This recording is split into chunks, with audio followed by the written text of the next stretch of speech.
Tu veux que je te raconte l'histoire des singes vaccinés contre le coronavirus? Ok, mais par contre, moi, je ne raconte mes histoires qu'aux enfants qui se lavent les dents.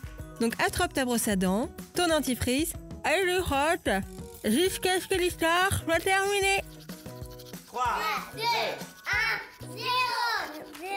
Comme tu le sais, il y a en ce moment une épidémie d'un virus qui touche tous les pays du monde et qui a fait beaucoup de malades. Et oui, c'est le coronavirus. C'est à cause de ce virus que les restaurants et les cinémas sont fermés, qu'on doit porter un masque et aussi faire attention quand on rencontre des personnes âgées ou fragiles. Heureusement, les scientifiques ont trouvé un vaccin. Ouf! Mais pour vacciner tout le monde, ça prend un peu de temps. On vaccine d'abord les personnes âgées et les plus fragiles, par exemple les gens qui ont d'autres maladies. Et puis ensuite, on vaccine les soignants, les médecins, les infirmiers, pour qu'ils puissent rester en bonne santé et continuer à nous soigner. Et tu sais quoi? Il y a même des grands singes d'un zoo américain qui ont aussi été vaccinés. Incroyable, hein? Tu te demandes sans doute pour quelle raison, parce que, a priori, aucun de ces singes n'est docteur ou infirmier. Tu veux que je te raconte pourquoi? Ok, mais avant, j'ai quelque chose à te demander. Est-ce que tu sais ce que signifie l'expression « se casser les dents sur quelque chose » ? Par exemple, je me suis cassé les dents sur cet exercice de maths. Alors, ça ne veut pas dire que la multiplication ou la division était tellement dure que ça t'a cassé les dents, mais que tu n'as pas réussi à résoudre cet exercice de maths et que ça a été un échec.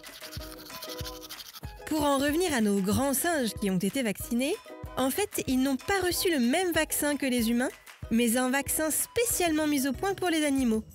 En début d'année, plusieurs gorilles de ce zoo situé en Californie avaient été testés positifs au coronavirus. Ils avaient eu des symptômes et avaient même été placés en quarantaine pour ne pas contaminer les autres pensionnaires.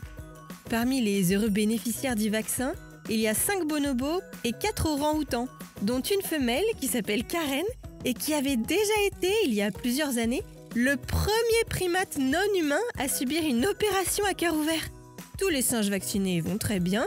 Les doses restantes devraient être injectées à d'autres bonobos, ainsi que l'un des gorilles qui n'avait pas attrapé la maladie. Bon, montre-moi un peu tes dents. Fais A, fais I. C'est pas mal ça, bien blanche comme il faut. Tant pis pour vous les caries. Allez, maintenant, au lit. Je vais aller me coucher. Retrouvez les épisodes des Dents et Dodo sur le site et l'application BFM TV et sur toutes les plateformes de streaming. Si cet épisode vous a plu, n'hésitez pas à lui donner une note, à vous abonner à la playlist et surtout à en parler autour de vous. C'est un podcast BFM TV.